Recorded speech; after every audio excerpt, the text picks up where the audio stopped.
Hermanos, dice, en el principio creó Dios los cielos y la tierra y termina con una palabra amén. Porque así es, hermanos, amén. ¿Sí?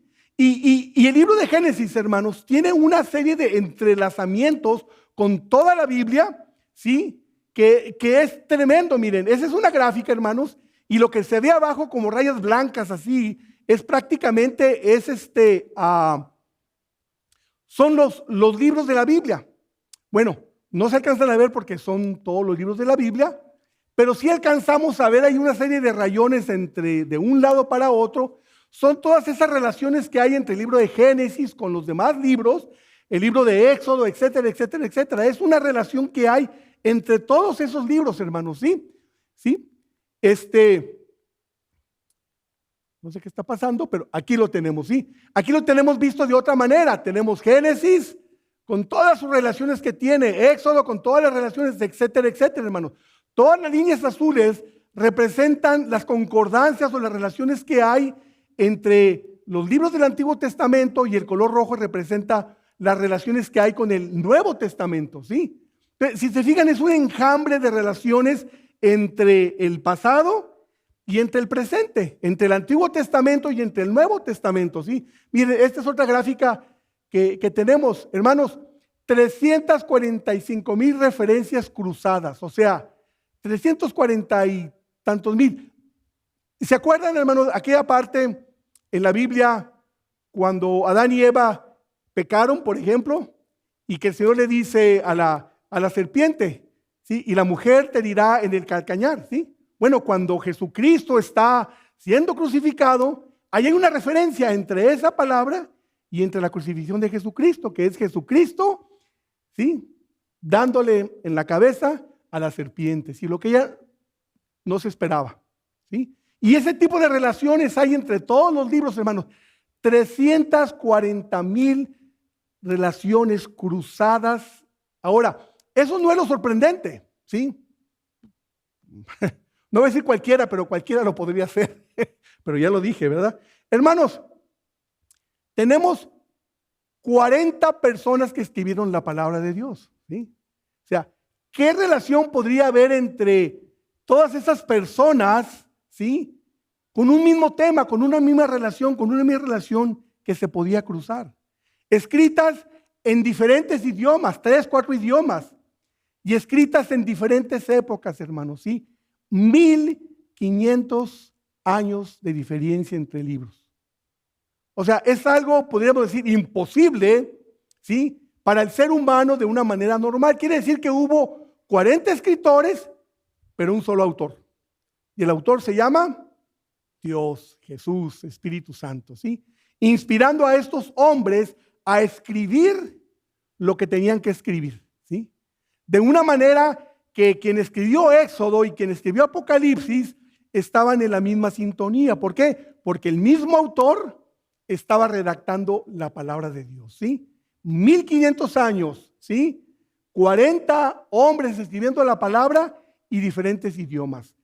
¿Qué posibilidades habría, hermanos, de que un hombre o hombres pudieran hacer tal cosa?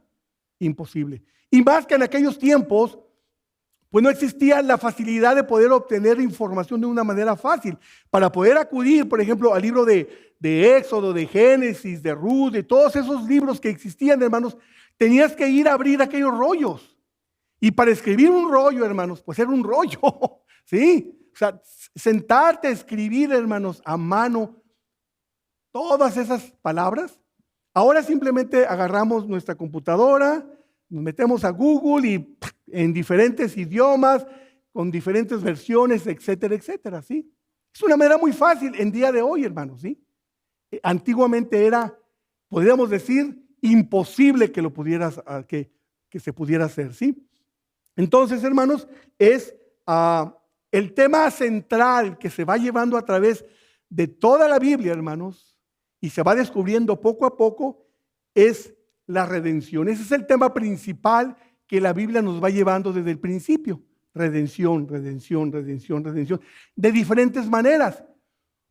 Uno de los libros, hermanos, que tiene más información acerca de la relación, de la redención es el libro de Ruth, ¿sí? Es el libro de Ruth. Miren, la palabra redención en el diccionario normal dice es la liberación de personas de alguna condición, ya sea esclavitud o prisión, de una situación, ya sea un dolor o un castigo, y podríamos decir hasta la muerte, o de una obligación o compromiso, una deuda o una hipoteca, y como dije, o la muerte. Esa es la redención, ¿sí? Es el perdón de los pecados y la reconciliación con Dios.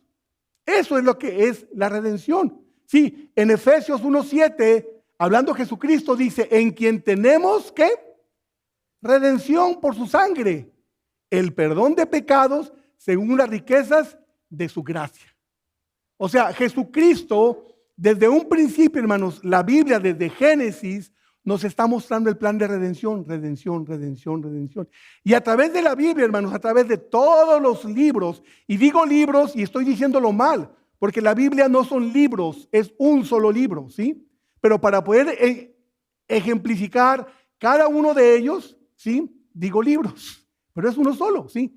Y en cada uno de ellos, hermanos, tú vas a encontrar el plan de redención. Por ejemplo, uno de los libros que menos habla acerca de Dios, por así decirlo, es el libro de Esther. Pero es un libro de redención. Si tú lo lees, vas a encontrar la manera en que Dios redime al pueblo de la muerte que venía sobre ellos, sobre el pueblo judío. Y así te lo vas a ir encontrando una vez y otra vez. Cuenta una historia, hermanos, sobre Benjamin Franklin. Tú te metes a la computadora Google y ahí lo buscas, ¿sí? Resulta que Benjamin Franklin era un representante de Estados Unidos allá en Francia, por los años de 1700 y algo, ¿sí? Este hombre resulta que pertenecía a un grupo literario que no les gustaba la Biblia. Este grupo literario decía que la Biblia era un libro para personas de muy bajos recursos, de muy bajo conocimiento. Esa era su manera de pensar de este grupo literario. Y siempre se juntaban a llevar obras y leerlas ante el público, ante todos ellos. Y eran obras famosas, obras muy importantes. Pues una vez, Benjamin Franklin decidió tomar el libro de Ruth, pero como a estos hombres no les gustaba leer la Biblia, y si él llegaba diciéndoles, este libro viene de la Biblia, pues lo iban a rechazar. Así que él tomó el libro de Ruth y le cambió los nombres y las ciudades. Y empezó a leerles el libro de Ruth sin que ellos se dieran cuenta. Al término de este libro, todo el auditorio, toda esa gente importante de alto conocimiento, le aplaudieron, ¿sí? Y le preguntaban y le ovacionaban, ¿de dónde sacaste esa obra literaria tan hermosa? ¿Sí? ¿Dónde la sacaste? Nunca la habíamos escuchado. Y él, pues, parándose el cuello, ¿sí? No el cuello porque que él hubiera escrito o descubierto, sino porque de esta manera les daba un golpe, porque ellos calificaban a la Biblia, repito, como algo muy bajo. Les dice, pues esta obra literaria para ustedes la tomé de la Biblia, del libro de Ruth. De ahí la tomé, ¿sí? Eso es, hermanos, lo que es la Biblia, lo que es el libro de Ruth. Y el libro de Ruth, hermanos, es un libro de redención, ¿sí? Es un libro de redención y es lo que vamos a empezar a ver el día de hoy, ¿sí? Yo pensaba traer un mensaje sobre el libro de Ruth, sobre los 4 capítulos, de un jalón, ¿verdad? Pero no, lo vamos a ir saboreando poco a poco, ¿sí? Así que si usted toma notas o queda grabado por ahí, lo puede ir a escuchar después, porque cada vez que me esté tocando predicar, el siguiente domingo le toca al hermano Cano, pero el que viene me vuelve a tocar otra vez a mí. Vamos a continuar con el libro de Ruth hasta que lo acabemos, ¿sí? Hasta que veamos el plan de redención que Dios tiene para su pueblo, hermanos, ¿sí? Ahora, ese plan de redención, hermanos, es para ti y es para mí, ¿sí? No es solamente para aquel tiempo. Si tú lo ves, hermanos, es como un espejo en estos días. Y fíjense cómo empieza el libro de Ruth. Dice, aconteció que en los días que gobernaban los jueces. Bueno, si tú abres tu Biblia, vas a encontrar Ruth 1:1, pero al lado izquierdo vas a encontrar que es el último capítulo del libro de Jueces. Por lo tanto, podríamos considerar a Ruth como una continuación del libro de los Jueces, ¿sí? Ahora, el libro de los jueces no es un libro donde venía Dios o alguien y los enjuiciaba, pum, pum, pum, juicio, juicio, no. En aquel tiempo, hermanos, en el tiempo de los jueces, no había reyes. O sea, no estaba el rey David, no estaba el rey Salomón, no estaba ninguno de ellos, ¿sí? Por lo tanto, no había reyes, sino había profetas. Y el pueblo supuestamente hacía lo que agradaba a Dios, pero ellos hacían lo que ellos creían que era bueno para ellos. Hacían lo bueno delante de sus propios ojos. Yo creo que es bueno hacer las cosas de esta manera, pero curiosamente las hacían no agradables ante los ojos de Dios.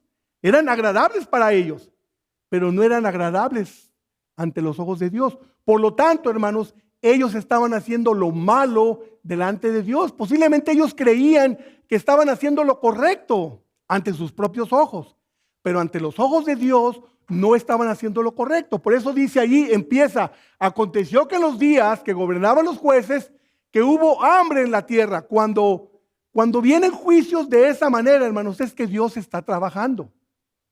Cuando algo empieza a pasar en tu vida, y lo vamos a ir viendo el día de hoy, ¿sí? Y a través de todo el libro de Ruth, cuando algo está pasando en tu vida, hermanos, es que Dios está tratando de trabajar contigo. En este tiempo estaba trabajando con el pueblo de Belén, con el pueblo de Dios. Estaban haciendo lo correcto ante sus ojos, pero no lo correcto ante los ojos de Dios. Por lo tanto, Dios trajo juicio sobre ellos y empezó a haber una hambruna sobre el pueblo de Belén. Curiosamente, Belén significa casa de pan. Y en la casa de pan no había pan. ¿Sí? ¿Por qué? Porque vino juicio sobre la nación de Dios, sobre el pueblo que Dios había apartado para él. Dios estaba trabajando con ellos, ¿sí? Entonces, es una continuación del libro de jueces. Entramos a Ruth y como si Ruth fuera una continuación del libro de los jueces. ¿Por qué? Porque en ese tiempo acontecía que gobernaban los jueces, o sea, la manera en que se gobernaba el pueblo de Dios. Y luego aquí se menciona, hermanos, vamos a ir viendo, se menciona el pueblo de Belén. Ahora, el pueblo de Belén es importante, no en este momento porque todavía no nacía el rey David, y el rey David viene precisamente de ahí. Y tampoco había nacido el Mesías, porque el Mesías también viene precisamente de ahí. Pero nosotros que ya conocemos toda la historia a través de la Biblia, nos damos cuenta, hermanos, ¿sí? Que ese es un lugar muy importante para el pueblo de Dios. Tanto para el Antiguo Testamento como para el Nuevo Testamento, porque de ese lugar, repito, viene el rey David. Y de ahí viene a quien se llama el hijo de David, que es ni más ni menos que el Mesías, ¿sí? Todavía no nacían. Pero vamos a ver, hermanos, que este libro termina con una descendencia. Y esa descendencia termina con el rey David, ¿sí? Y curiosamente, todos sabemos que del rey David viene la descendencia del Mesías. Y si te vas al libro de Mateo, ahí encuentras la descendencia hasta el Mesías, partiendo desde el rey David, ¿sí? Entonces, es muy importante lo que este libro nos arroja a través del plan de redención, porque nos habla a través del Mesías, quien vino a redimir a su pueblo, a todos sus hijos, ¿sí? Ahora, en el tiempo de los jueces, hermanos, quiere decir que el pueblo estaba haciendo lo malo delante de Dios. Ahora, yo te pregunto, ¿no es esto como un espejo de lo que el pueblo de Belén estaba haciendo, lo que el pueblo de Dios estaba haciendo, a lo que estamos haciendo el día de hoy? Quiero que veas una cosa, ¿sí? Ellos hacían, hermanos, lo bueno ante los ojos de Dios. Fíjense lo que dice ahí Jueces 21-25, que es el último capítulo. En estos días no había rey en Israel. Cada uno hacía ¿qué? Lo que bien le parecía. O sea, ¿sabes qué? A mí me parece que esto es bueno. Oye, me parece bueno, vamos a hacerlo. Y lo hacían, pero no era lo bueno ante los ojos de Dios, era bueno ante sus ojos, ¿sí? Y no se parece, hermanos, a lo del día de hoy, ¿sí? ¿Sí? Mi cuerpo es mi cuerpo. Y si yo decido abortar, pues creo que es bueno para mí. Si yo decido tener relaciones, uniones que no son de acuerdo a como Dios quiere que sean un hombre y una mujer, como instituyó el matrimonio, como instituyó, esa es la relación, pero Dios es amor. Y empezamos con esas cosas, son buenas ante mis ojos, son buenas para la sociedad. Y acabamos de ver en México hace una semana, unos días, esa marcha, parece abecedario, LGTB, no sé qué tantas cosas, ¿sí? ¿Sí? Ahora, ante ellos, hermanos, es bueno, porque Dios es amor. Inclusive hay iglesias que permiten, hermanos, que haya hasta pastores, ¿sí?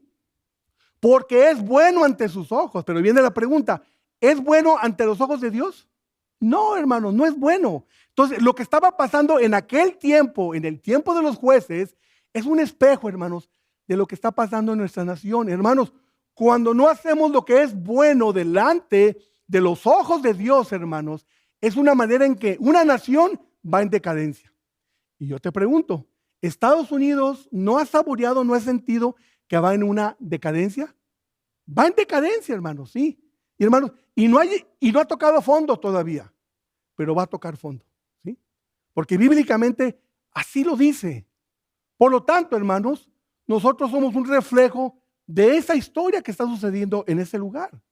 Por lo tanto, si queremos cambiar nuestras vidas, si queremos cambiar lo que está sucediendo en nuestra propia vida, en nuestra familia, vamos a decir, en nuestra iglesia, o aquí en San Isidro, o en San Diego, o en California, etcétera, etcétera, necesitamos hacer cosas que agraden ante los ojos de Dios. Miren, un ejemplo. En el mundo hay cosas malas, hermanos. Sí hay cosas malas en el mundo. Y muchas, ¿verdad? Ahora, les pregunto, ¿hay cosas buenas? Hay cosas buenas, ¿sí? ¿Ante los ojos de quién? ¿Sí? ¿Ante los ojos de quién? No cambia, pero bueno, a ver si le cambian a la que sigue, por favor, porque no está cambiando de aquí. ¿Sí? Dice la palabra de Dios, porque mis pensamientos no son vuestros pensamientos. Quiere decir que cuando hacemos lo bueno ante nuestros ojos, no es lo bueno delante de Dios, porque mis pensamientos no son vuestros pensamientos y vuestros caminos no son mis caminos, dice Jehová. ¿Sí? O sea, no es eso.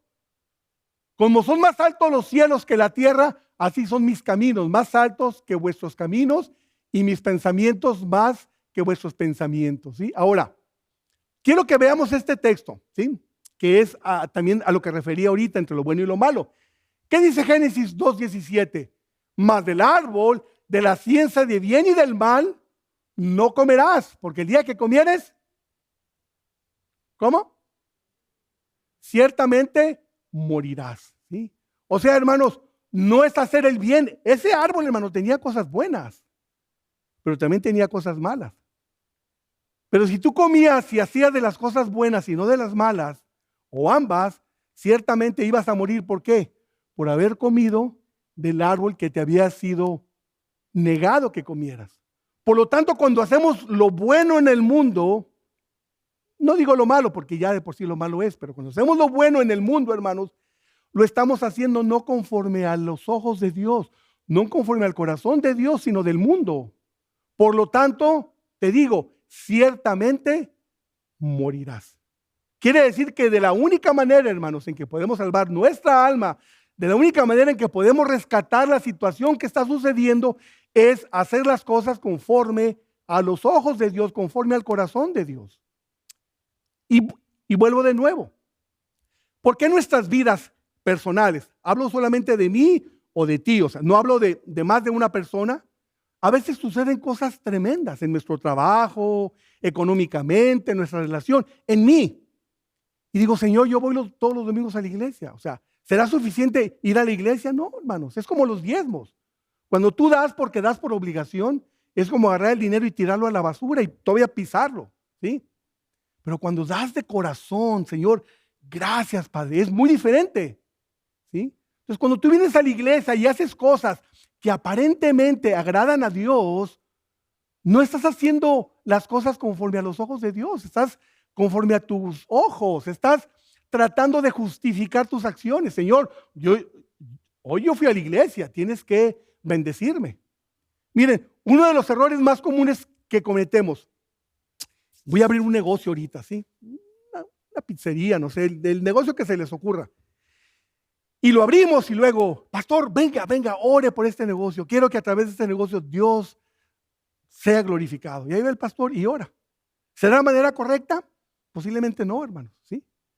Porque antes de abrir el negocio, yo debía haberle preguntado a Dios, Señor, ¿qué quieres que haga? ¿Sí? Y a lo mejor Dios me hubiera dicho, no abras una pizzería, abre un puesto de tacos a lo mejor, ¿sí? ¿Sí? Bueno, déjenles platico no es un chiste, ¿ok? Pero refleja lo que les quiero decir. Había un hombre, y ya lo he platicado otras veces, había un hombre que le decía, Señor, quiero agradarte. Y volteaba al cielo y vio SC. Y dijo, sigue a Cristo. Y este hombre decidió seguir a Cristo. ¿Sí? Y siguió a Cristo, se fue de misionero y sufrió y tuvo penalidades. Y en ese sufrimiento volteaba al cielo. Señor, aquí estoy, Señor. Mira lo que me está pasando. Y él veía, SC, sigue a Cristo. Y decidía seguir a Cristo más arduamente. Hasta que un día ya no tenía fuerzas y no podía. Y le decía, Señor, yo he hecho lo que tú me has dicho, yo te he seguido. Y Dios le habla y le dice, yo nunca te dije que me siguieras. Sí, tú pusiste sigue a Cristo, ¿no? Yo te dije, siembra camotes. No te dije sigue a Cristo, ¿sí? Y a veces es lo que terminamos haciendo. Hacemos cosas que creemos o anticipamos las cosas y pedimos la bendición para eso. Pero a veces no es lo que Dios quiere. ¿Por qué no antes de abrir la pizzería o abrir el negocio que queremos hacer o al trabajo que queremos entrar, por qué no orar antes, Señor? Esto es favorable para mí, Señor, es agradable a ti primeramente, Señor. ¿Sí? Y Dios te dice, sí. Entonces tú vas y lo haces y oras para ello. ¿Recuerdan a Pablo, hermanos? ¿Quién era Pablo? Pablo era un hombre de palabra, tremendo, hermanos, sanador, palabra con poder. Cuando él iba a las iglesias, hermanos, ¿usted creen que Pablo decía, yo soy Juan Camaney, ¿sí? ¿Sabes qué? Voy a ir a la iglesia de Éfeso ahorita. Hey, hermanos de la iglesia, voy a ir a Éfeso, ¿ok? Oren por mí. No, hermanos. Él oraba al Señor si era posible que él fuera. Y la iglesia estaba orando. Y ambos en un mismo sentir, hermanos. El Señor les hablaba a ambos. Y la iglesia oraba por Pablo y lo mandaba. No era que Pablo quería ir. Si Dios le decía no, era no. No pases por aquí y no pasaba por ahí. No vayas a ese lugar y la iglesia no lo mandaba. Por lo tanto, hermanos, a veces nos encontramos haciendo acciones que creemos que son buenas ante los ojos de Dios, pero somos como el libro de Jueces, son agradables ante nuestros ojos y creemos que estamos haciendo lo correcto, pero no es lo correcto ante los ojos, ante la mente y ante el corazón de Dios. Por eso, antes de hacer cualquier cosa, antes de dar un paso, platiquemos con Dios. ¿Sí? Moisés, Dios se quiere retirar de ellos y dice, Señor, si tú no vas con nosotros, yo no me muevo de aquí. ¿Sí? O sea, yo voy a ir a donde tú vayas. Es una manera, hermanos, de tener bendición en nuestras vidas. Entonces, cuando en nuestras vidas, hermanos, no está habiendo bendición, la pregunta es, ¿estaremos haciendo lo bueno delante de nuestros ojos o delante de los ojos de Dios? Como familia, hermanos, con nuestra pareja, nuestra relación, con nuestros hijos, ¿estaremos haciendo las cosas de la manera correcta? ¿Agradables a Dios o no? Y si no lo son, hermanos, pues vienen consecuencias, viene juicio, viene decadencia, vienen problemas. Como iglesia, hermanos, sí, como iglesia, estamos orando por un pastor, pero si dentro de los miembros de la iglesia, hermanos, hay detallitos con que, ¿sabes qué? Pues yo traigo allí una cuestión enterrada ahí contra el hermano J.R. por ahí, con el hermano Noé, traigo algo que necesito hablar con él. Hermanos, ¿habrá bendición sobre eso, hermanos? Cuando hay cosas que no agradan en mi vida a Dios, no, hermanos, Dios no bendice. Pero como en una familia, cuando pedimos perdón, le pedimos perdón a Dios, ¿sí? Y empezamos a orar, hermanos, por un pastor, por alguien que venga a bendecir a esta iglesia, hermanos, Dios bendice. Vamos a ver más adelante, hermanos, que Noemí después de 10 años se dio cuenta que Dios había visitado el pueblo de Belén y ahora había pan y decidió regresar. ¿Qué quiere decir? Que el pueblo, hermanos, de Belén empezó a hacer ahora las cosas no conforme a sus ojos, sino conforme a Dios. Y Dios empezó a bendecir ese pueblo. Hermanos, lo mismo pasa en tus vidas. Cuando empiezas a hacer las cosas que agradan a Dios, Dios empieza a bendecirte y en tu vida empieza a prosperar de una manera. A lo mejor no es económicamente, pero tienes una paz tremenda, una seguridad tremenda y tienes una provisión que Dios te da y vives de una manera feliz. Te da un buen trabajo, tu familia, la relación con tu esposa, con tus hijos empieza a mejorar de una manera sobrenatural porque estás haciendo las cosas correctas delante de Dios. Se fijan, hermanos, un libro del Antiguo Testamento, cómo nos enseña, cómo nos revela tanta información que es tan importante, ¿sí? Y dice ahí, dice en el texto que estamos leyendo, aconteció que los días que gobernaban los jueces, que hubo hambre en la tierra, hubo juicio en la tierra, porque estaban haciendo las cosas incorrectas delante de Dios. Y un varón de Belén, ¿sí?, de Judá, fue a morar, ¿dónde, hermanos? En los campos ¿de dónde? De Moab. Ahora, fíjense una cosa, Belén era una nación que Dios bendecía, era parte de la tierra prometida. Pero Moab no lo era, y además Moab era una ciudad, hermanos, que se oponía a las cosas de Dios, que era un pueblo muy religioso, adoraba a otros dioses y tenía imágenes, altares. Por lo tanto, en ese lugar no estaba la bendición de Dios. A lo mejor había provisión, pero en este caso, sí, esta familia decidió irse de la casa de Pan porque había necesidad, porque Dios no estaba bendiciendo, y se fue a Moab, a un lugar que se oponía a las cosas de Dios. ¿Y cuántas veces en nuestras vidas hacemos eso, hermanos? ¿Sí? Decidimos cambiar nuestra manera de ser, nuestro trabajo, etc.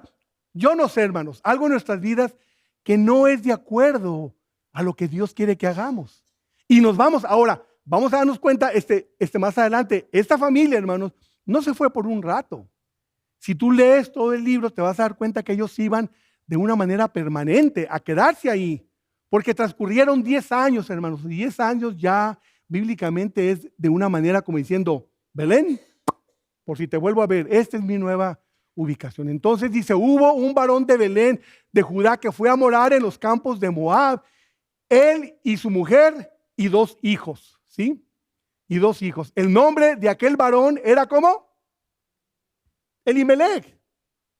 Y el de su esposa, el de su mujer, Noemí. Y los 2 hijos eran Mahlón y Kelión. Ahora, en aquel tiempo los nombres eran muy importantes, ¿sí? Eran bien importantes.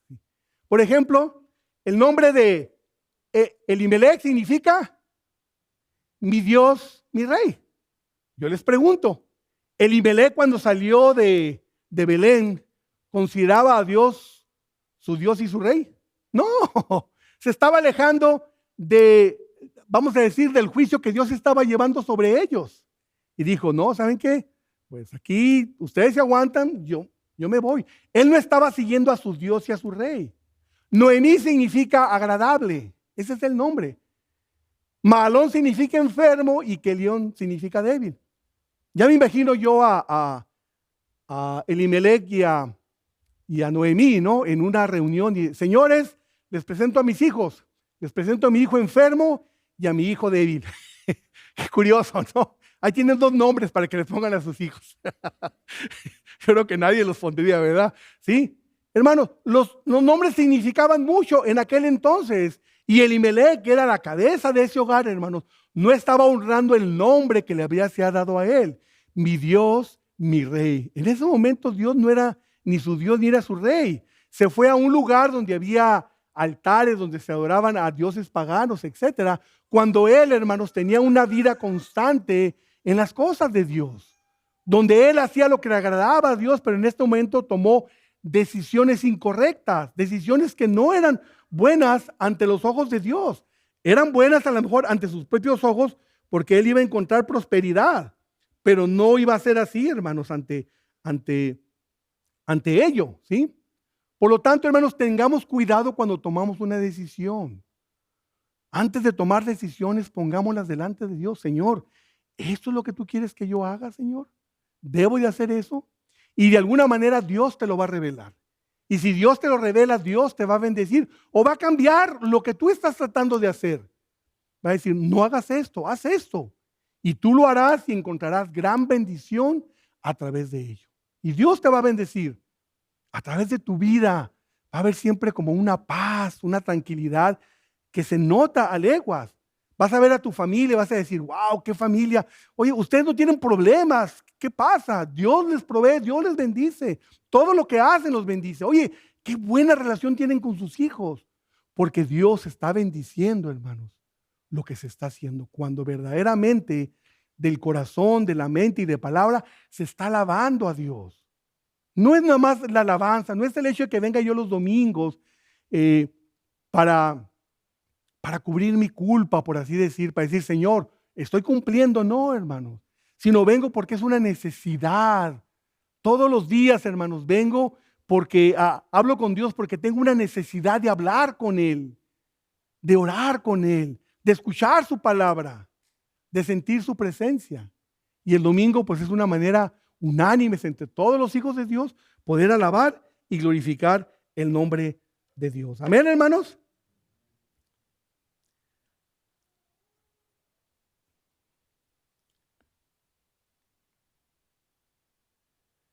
Dice aquí, hermanos, y murió, ¿quién? Elimelec. Hermanos, cuando muere Elimelec, Dios está de alguna manera trabajando con esta familia. Dijeron, vámonos de Belén porque allí está Dios levantando juicio. Vámonos a donde hay bendición. ¿Y se fueron a dónde? A otra nación, ¿sí? Y supuestamente allí había bendición, pero no por parte de Dios. Y Dios trabajando con esta familia, de pronto a Noemí se le muere su esposo, ¿sí? Y se quedó viuda ella. Recuerden que la palabra viuda en aquellos entonces, hermanos, era algo muy pesado, porque ahora ella dependía de la familia, de los hijos completamente, ¿sí? Y murió Elimelec, marido de Noemí, y quedó ella con sus 2 hijos, los cuales tomaron para sí mujeres moabitas. Otro problema, hermanos, ¿sí? Para nosotros, hermanos, como hijos de Dios, se nos dice, no os unáis en yugos desiguales, ¿sí? No os unáis, porque Dios sabe lo que va a pasar. Miren, ¿sí? Si yo, por ejemplo, me casara con una mujer que no es creyente, déjate pregunto, ¿quién es mi padre? Yo como creyente, ¿quién es mi padre? Dios. Y la mujer que no es creyente, ¿quién crees que es su padre? Dios no lo es. Por lo tanto es Satanás. Entonces, la pregunta es, ¿quién es mi suegro? ¿Sí? Y mi suegro se va a tratar de meter a mi casa, ¿sí? Entonces va a haber algo ahí que no va a concordar. Por eso cuando Dios te dice, no os unáis en yugos desiguales, hermanos, si unirnos a yugos iguales nos va como en feria, ¿verdad, Alfredo? Hermanos, si unirnos en yugos iguales, las cosas no son tan fáciles, pero son mucho mejores y se pueden llevar y se pueden encontrar soluciones porque tenemos un mismo Padre. Pero cuando tenemos en yugos desiguales, hermanos, lo más seguro es que terminemos en un divorcio. ¿Cuántas veces, hermanos, las muchachas tratan de decir, bueno, es que yo lo voy a ganar para Cristo? Y resulta que te ganan para Satanás. Terminas de dejar ir a la iglesia, ya no participas, ya no esto, ya no lo otro, ya no sigues la voluntad de Dios. Porque la persona contraria te ganó para su propio padre, que era Satanás. Pero tú dices, no, es que yo lo voy a ganar para Cristo. Hermanos, no es así. Nosotros dice aquí, no os unáis en yugos desiguales. ¿Y qué estaba sucediendo con los hijos de Noemí? Hombres, hermanos, que venían del pueblo de Dios, que eran judíos, que no se les permitía casarse, que no fueran mujeres judías. Se casaron con mujeres moabitas, ¿sí? Una de ellas era Orfa y la otra se llamaba Ruth. Y habitaron allí, ¿cuántos, hermanos? Unos 10 años. Es una cantidad de tiempo tremenda, ¿sí? Lo que nos da a ver, hermanos, es que ellos no pensaban volver a sus raíces, a su tierra. Pero Dios, hermanos, seguía trabajando con esa familia, ¿sí? Y ellos, de alguna manera, hermanos, conociendo a Dios, conociendo las escrituras del Antiguo Testamento, hermanos, seguían haciendo lo bueno ante sus ojos, pero no ante los ojos de Dios, ¿sí? Y pasó algo, hermanos, ¿sí? Pasó algo. Y murieron también los 2, Malón y Kelión, quedando así la mujer desamparada de sus 2 hijos y su marido, ¿sí? Y su marido. Dios seguía trabajando con Noemí. Hermanos, Noemí no entraba en razón. Y Dios seguía trabajando con ella. Y a veces no entramos en razón nosotros.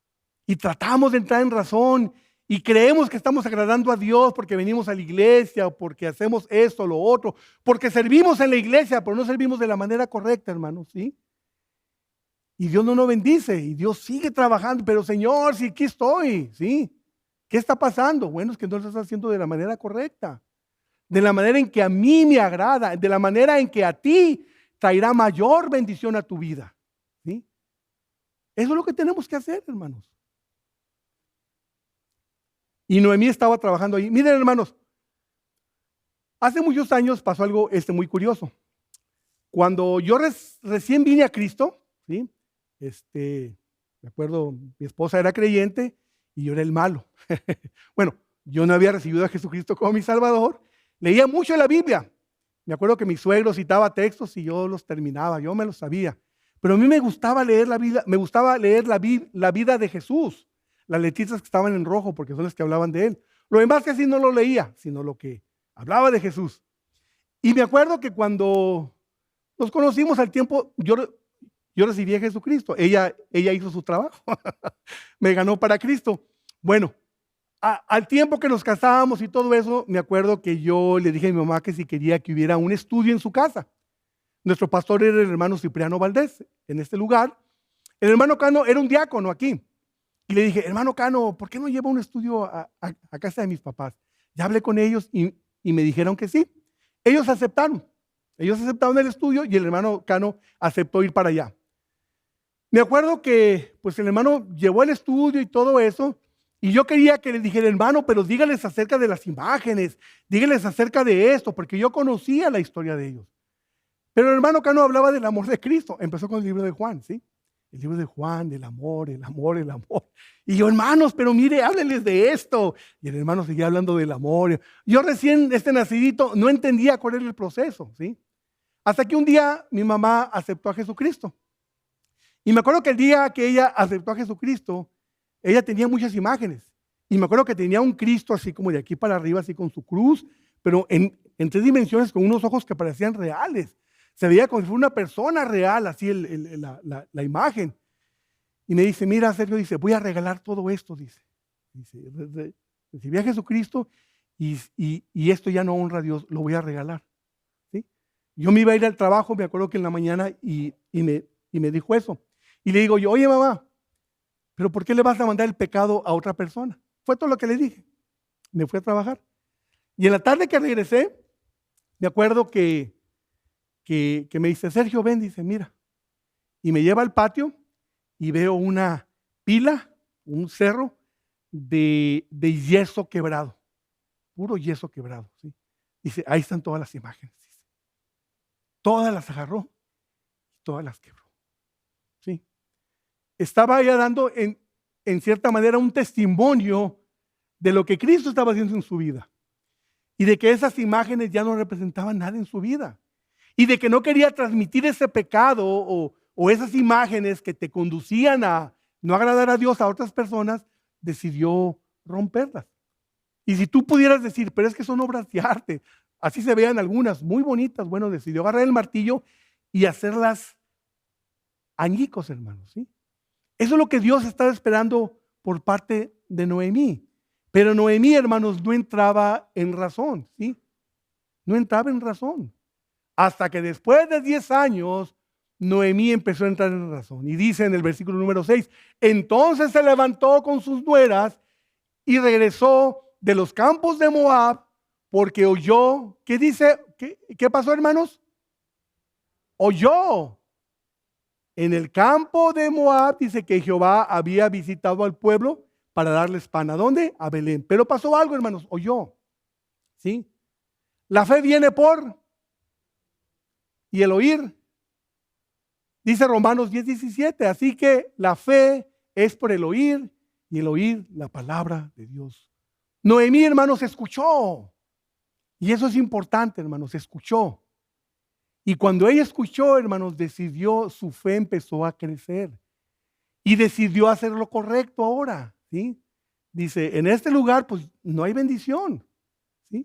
Me tengo que ir de este lugar y voy a ir a mi tierra. Por eso ella decidió ir a este lugar, dice en el 7, y salió pues del lugar donde había estado y con ella sus 2 nueras y comenzó el camino para volver a la tierra de Judá, o sea, a Belén. Todavía, hermanos, ella como que empezaba a reaccionar, pero en cierta manera hacía lo incorrecto delante de Dios, ¿sí? Hacía lo incorrecto. Ella escuchó y dijo, no, tengo que ir a donde está la bendición. Y decidió regresar a Belén. Escuchó. Y al escuchar, hermanos, su fe incrementó en aquel que ella se había retirado, que su esposo y sus hijos habían hecho lo incorrecto delante de Dios. Y Dios había traído consecuencias sobre ellas. Y Noemí decidió, hermanos, regresar a ese pueblo, ¿sí?